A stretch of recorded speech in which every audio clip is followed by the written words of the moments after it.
People, welcome back. In this video, I'm going to show you how to use gyroscope precisely for close range and if that's gonna take your gameplay to the another level or not. But first, make sure to smash the like button. Let's try to hit 40 likes, make it 50 if possible. Anyway, let's begin. There are some players who plays with gyroscope and then there are some players who doesn't. Well, there is nothing mandatory for anyone. But with the help of gyroscope you can move the targets without swiping your thumb on your phone screen and therefore, you can have a better reflexes when you engage with multiple opponents at the same time. But again, it's not mandatory. If you are non-gyro player and you are satisfied with your performance, then do not switch to gyro. But those who wants to improve their performance should absolutely use or switch to full gyro. Because to get something you never had, you have to do something you never did. Anyways, now I will give you some tips on using gyro in the close range and as well as its benefits. So tip number 1. As we all know that our aiming in the close range is a crucial part, right? Using gyro in close range really helps a lot, like it doesn't even matter with how many fingers you play. Gyro makes it easier to adjust your aim by just moving the device and of course, without taking any help from any of your fingers. Even if you are a thumb player, gyroscope will make your job easier, like you don't need to drag your thumb on the screen. And instead, you can use that thumb for some other functions, like for fast crouch movements. It makes your gameplays look faster and even professional. But most importantly, it improves your performance by a far. Movements like screen shake, fast crouch, jiggle, and jump shots are actually easy as a full gyro player.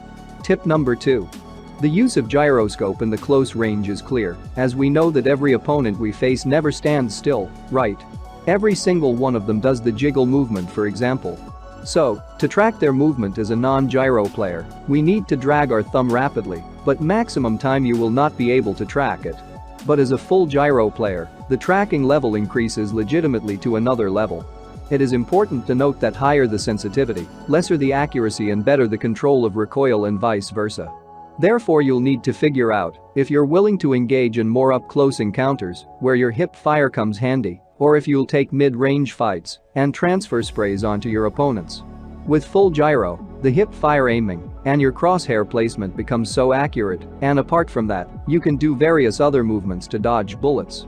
Because in close range, you don't need to tap on scope, so you will have an extra finger to do anything you want with that. But again, it's not that easy as it looks. You need practice, and of course, it is not as hard as non-gyro. Yes, you heard me right. Controlling recoil as a non-gyro is tough. But gyroscope makes it a lot better if you have a perfect sensitivity according to your device. And now, before I reveal more Pubg mobile domain, there is always a thing or two you can learn from them. Players around the world have figured out different strategies and game style to match to the current level of competitiveness in order to sustain and keep themselves relevant in rapidly changing times. Change is merely a challenge to a set of doing things, a push to get out of your comfort zone and go into an unfamiliar territory. We all remember how Scout popularized the use of gyroscope among the Indian competitive and casual players after he came back playing the PMSC 2018. And very recently Jonathan has come up with his famous jiggles that can outfox even the best of players.